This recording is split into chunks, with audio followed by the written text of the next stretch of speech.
नमस्कार, स्वागत है आपका। देख रहे हैं आप सी न्यूज भारत। आपके साथ मैं हूं इशिता तिवारी। प्रयागराज जिले की करचना तहसील में सोमवार को एसडीएम कोर्ट में सुनवाई शुरू होते ही अधिवक्ताओं ने हंगामा शुरू कर दिया और न्यायालय का कामकाज पूरी तरह ठप कर दिया, जिससे फरियादियों को गंभीर परेशानियों का सामना करना पड़ा। करचना तहसील में अधिवक्ताओं का एसडीएम न्यायालय बहिष्कार अब 1 महीने से जारी है। सोमवार को जब एसडीएम भारती मीणा ने न्यायालय में मामलों की सुनवाई शुरू की, अधिवक्ताओं ने न्यायालय के बाहर जमकर विरोध प्रदर्शन किया और नारेबाजी करते हुए कामकाज बंद करा दिया। एसडीएम भारती मीणा ने बताया कि अधिवक्ताओं की ओर से अब तक उनकी मांगों के संबंध में कोई स्पष्ट जानकारी नहीं दी गई है। प्रशासन और अधिवक्ताओं के बीच पहले भी वार्ता हो चुकी है, लेकिन अभी तक कोई समाधान नहीं निकला है। न्यायालय का कामकाज प्रभावित होने से दूर दराज से आने वाले फरियादी समय पर न्याय नहीं पा रहे हैं। लगातार कामकाज बाधित रहने से मुकदमों का ढेर बढ़ता जा रहा है, जिससे मामलों के निस्तारण में देरी की आशंका बढ़ रही है। अधिवक्ताओं ने कहा कि एसडीएम करचना की मनमानी और तहसीलदार के रवैये को लेकर विरोध है। पिछले संपूर्ण समाधान दिवस में जिलाधिकारी प्रयागराज के साथ बैठक के दौरान उनकी मांगे रखी गई थी, लेकिन 1 महीने बाद भी कोई समाधान नहीं हुआ। शनिवार को अधिवक्ताओं ने पुनः अपनी बात रखी, लेकिन एसडीएम ने बैठक करने के बजाय सीधे कोर्ट करने का फैसला किया, जिससे हंगामा शुरू हो गया। आपको बता दें, इस मौके पर बार एसोसिएशन के अध्यक्ष संजय कुमार पांडे, महामंत्री शिवेंद्र सिंह प्रिंस, पूर्व अध्यक्ष चिंतामणि शुक्ला, पूर्व महामंत्री हंसराज सिंह, उपाध्यक्ष ज्ञान सिंह पटेल, अवतार किशन सिंह सहित भारी संख्या में वरिष्ठ और जूनियर अधिवक्ता मौजूद थे। अधिवक्ताओं ने चेतावनी दी कि जब तक उनकी मांगे पूरी नहीं सुनी जाएंगी, न्यायालय का कामकाज बाधित रहेगा। पदीय कर्तव्य पे बने रहते हुए अपने पदीय कर्तव्य का निर्वहन न करना भी भ्रष्टाचार है। यहाँ बहुत सारे मामले पेंडिंग हैं। ये अपने सुपरविजन अधिकारी को प्रसन्न करने के लिए ऑनलाइन पोर्टल पे तो जीरो दिखा देते हम करते जी, परंतु यहाँ पे बहुत सारी हस्तलिखित पत्रावलियाँ हैं जो बंटवारे का विभाजनवाद है, जो कि धारा 38 के बाद है, जो हस्तलिखित मुकदमे हैं उनको ना ही ये डेट पे लगाई जाती हैं और ऑनलाइन पोर्टल पे निरस्तीकरण दिखा के वाहवाही भी लूटते हैं जी। परंतु हकीकत यह है कि सभी न्यायालयों में बहुत से मामले पेंडिंग हैं। तहसीलदार साहब भी लोग पदीय कर्तव्य का निर्वहन नहीं कर रहे हैं और यदि मध्यस्थता भी कोर्ट से है तो बड़ा दुर्व्यवहारपूर्ण रवैया है जी। ऐसे सभी कोर्टों में है। यह आंदोलन सिर्फ एक इशू को लेकर का था कि अपने पदीय कर्तव्य का निर्वहन करते हुए सभी मामले को डिस्पोजल करें, जिससे जनमानस में न्याय की व्यवस्था लागू हो।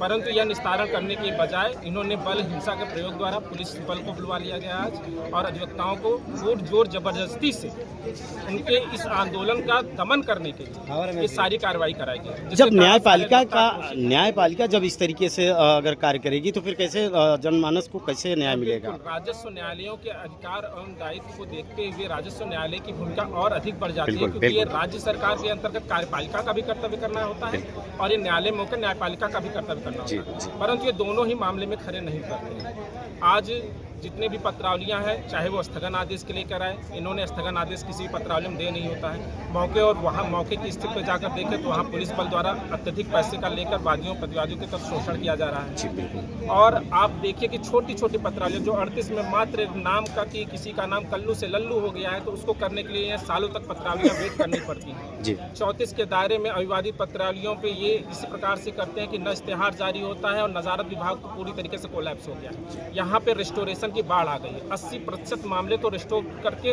कहीं भी सम्मन प्रक्रिया का इन्होंने व्यर्थ तामीला करा के इस तरीके से कार्य करवा लेते हैं। जो इनकी कार्यशैली चल रही है उस पर आप लोग क्या अब आगे की रणनीति क्या रहेगी? बिना बार और बेंच के सहयोग से न्यायपालिका की कोई भी आधारशिला नहीं रखी जी।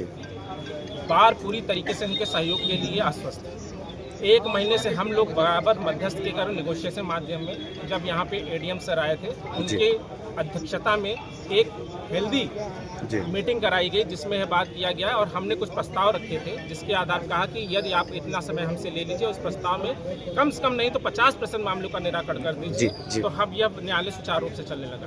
परंतु 50% मामले का निराकरण करने के बजाय इन्होंने आज जब ये बार एसोसिएशन के सारे पदाधिकारी जब वहाँ पर गए, उन्हें मीटिंग करने के लिए वहाँ पे उपस्थित हुए, तो इन्होंने कहा कि आज हम कोर्ट चलाएंगे और हम पुलिस बल का प्रयोग करके हम कोर्ट चलाएंगे। जिस तरीके से आज पुलिस बल का प्रयोग किया गया। अब अधिवक्ता आपके संग जो हैं, जो पदाधिकारी, वो क्या निर्णय लेंगे?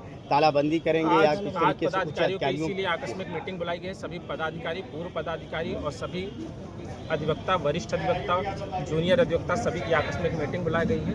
उसी पे हम निर्णय लेंगे कि हमारी आगे की कार्यशैली क्या है।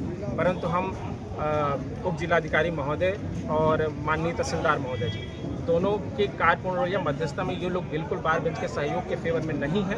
इसलिए अब जो निर्णय होगा यही निर्णय मान्य होगा और जो हमारा संघ जिस हिसाब से दिशा निर्देश जारी करेंगे उस निर्देश से हमारे आंदोलन की आगे कार्यशैली बनेगी। जिस तरीके से अगर देखा जाए तो आपके यहाँ एसडीएम कचना जो है एक ज्वाइंट कमिश्नर है, मजिस्ट्रेट है, मतलब आईएएस अधिकारी होते हुए भी जो है विस्तारण नहीं कर पा रही है मामले को, तो इसके बारे में क्या कहना चाहिए? माननीय उप जिलाधिकारी, देखिए न्याय करने की मंशा न्याय करने की मंशा जब आपकी मंशा न्यायालय में न होकर न्यायालय के बाहर डिस्पोजल ऑफिस में होने लगता है, जब आप वादी प्रतिवादियों के पैरोकारों की सुनवाई नहीं होती है, जब दोनों पक्षों को बराबर साक्ष्य रखने का अवसर नहीं प्राप्त होता है, तो न्याय अन्याय होने की पूर्ण संभावना बनती है। माननीय उप जिलाधिकारी महोदय द्वारा जो न्यायालय की गरिमा कुर्सी पर बैठकर न्याय प्रक्रिया चलाई जाती है, उसमें वादी प्रतिवादियों को सुनाई ही नहीं जाता। इसके कारणों में पिछले दिनों में डीएम साहब जो संपूर्ण समाधान दिवस पर आए थे, उनसे भी ये बात रखी गई थी और अपर जिला मजिस्ट्रेट अभी पिछले शनिवार को आए थे, उनसे भी आपकी बात हुई, वार्ता इसी बात को लेकर वार्ता हुई थी। बैठक हमने हमारे निजी बिंदुओं को लेकर हमने प्रस्ताव रखा था। उस दृष्टिकोण में उन्होंने आईडीएम साहब ने स्वयं कहा था ये बात कि आप कोई भी प्रस्ताव में ऐसी बात नहीं है जो कि न मानी जा सके और सब न्याय के अनुकूल है। आपने ऐसे कोई विपरीत मांग नहीं करी है जो न्याय के आधार से न खड़ी होगा।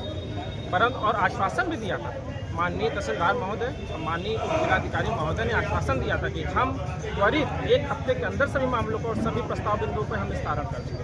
परंतु आज जब हमने ये बात करने के लिए आज हम गए कि माननीय महोदय ये बताइए कि हमारे कितने प्रतिशत मामलों का निराकरण हुआ। उन्होंने कहा कि नहीं, हम आपकी भी बात नहीं सुनने वाले और आज तो हम न्यायालय करके रहेंगे, क्योंकि हमें डीएम साहब का प्रेशर इस बात को लेकर नहीं है कि न्यायालय चलाएंगे। डीएम साहब का प्रेशर इस बात का है कि बार बेंच के रिलेशन के साथ आप न्यायालय चलाएंगे, आप उनसे सहयोग कोऑपरेट कर सकते हैं, क्योंकि वो अपने मामले को नहीं रखते हैं, वो वादी प्रतिवादी जनमानस के मामले को न्यायालय में रखते हैं और जो अधिवक्ता हो न्यायालय का पदाधिकारी होता है।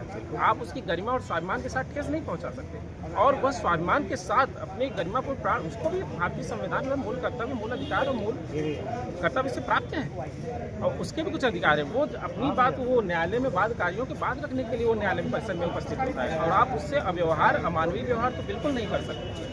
इसी बात को लेकर आज आकस्मिक मीटिंग बुलाई गई है और ये निर्णय हमारे जो पदाधिकारी लेंगे उस हिसाब से हमारे आंदोलन की आगे की कार्य प्रगति रहेगी। अच्छे देखिए। मेरा नाम माध्यम प्रताप सिंह, मैं जूनियर अधिवक्ता कचना तहसीलदार। कचना में व्याप्त भ्रष्टाचार के खिलाफ जी दिनांक 7/2/26 से हम लोगों का जो है लगातार जो है एसडीएम न्यायालय और कचना के न्यायालय का बहिष्कार चल रहा है।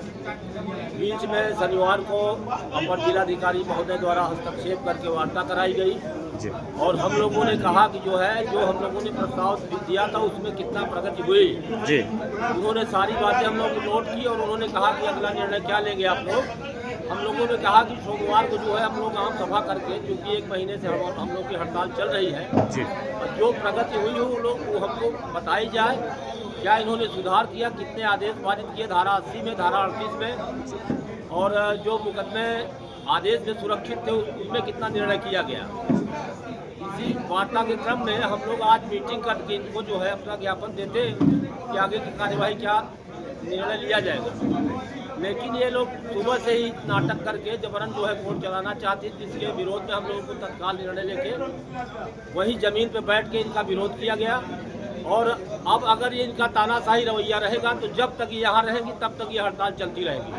लड़ाई आर पार की होगी और हमारी लड़ाई ये होगी कि जब तक ये रहेगी इनके साथ हम लोग कोई काम नहीं करेंगे। परिचय दे दीजिए अपना। संजय कुमार पांडे, अध्यक्ष बार एसोसिएशन कचना। मामला ये है कि हमारे अध्यक्ष जी ने बताया कि पिछले 1 महीना से तहसील में व्याप्त भ्रष्टाचार, अराजकता को लेकर हम हड़ताल पे हैं जी। उसी क्रम में एक बार डीएम साहब ने इनसे कहा जो हमारी पत्रावली है उसका निस्तारण के लिए जी। क्षेत्राधिकारी कचना का न्यायालय यहाँ बनने के लिए हम लोगों ने ज्ञापन दिया था। उसके लिए डीएम ने कहा कि आप ज़मीन उपलब्ध कराइए। न ज़मीन उपलब्ध कराई जा रही है, न पत्रावलियों में आदेश किया जा रहा है। औपचारिकता के रूप में उन्होंने जिस फाइलों में पर्चा पाया जी उस फाइलों में 4-6 प्रक्रिया दिखाने के लिए आदेश कर दिया। शनिवार को एडीएम महोदय आए थे, हमारे संघ के पदाधिकारी और सीनियर अधिवक्ताओं के साथ उनकी वार्ता हुई थी। उन्होंने ये कहा कि आप लोग सोमवार को कोर्ट चलाइए। हमारे संघ ने कहा कि हम अपनी कार्यकारिणी को आम सभा की बैठक करेंगे, बैठक के बाद हम निर्णय लेंगे। लेकिन तहसीलदार और एसडीएम एकदम मनमानी पे उतारू हैं और पुलिस बुलाकर वो कोर्ट चलवाना चाह रहे हैं, जिसके उसमें विरोध में हम लोग अभी तक धरने पे बैठे थे उनके न्यायालय के सामने। अब हमारी मीटिंग होने जा रही है। अब वो उनको कोर्ट बुला के कोर्ट चलवाना है, चलवाएं। यहाँ का अधिवक्ता इतना कमजोर नहीं है कि पुलिस के दबाव में या एसडीएम के दबाव में न्यायालयों का कार्य करेगा। अब हमारी लड़ाई आर पार की है। जब तक एसडीएम करछना तहसील में रहेंगी, हमारा कोई अधिवक्ता काम नहीं करेगा। अधिवक्ता एकता! अधिवक्ता एकता! प्रयागराज से सी न्यूज संवाददाता मंगला प्रसाद पटेल की रिपोर्ट। करछना तहसील में अधिवक्ताओं और प्रशासन के बीच जारी विवाद ने न सिर्फ न्याय प्रक्रिया को प्रभावित किया है, बल्कि फरियादियों की मुश्किलें भी बढ़ा दी हैं। फिलहाल मामला शांत होने का नाम नहीं ले रहा। रिपोर्ट में फिलहाल के लिए इतना ही। देश और दुनिया की तमाम बड़ी खबरों के लिए देखते रहिए सी न्यूज भारत।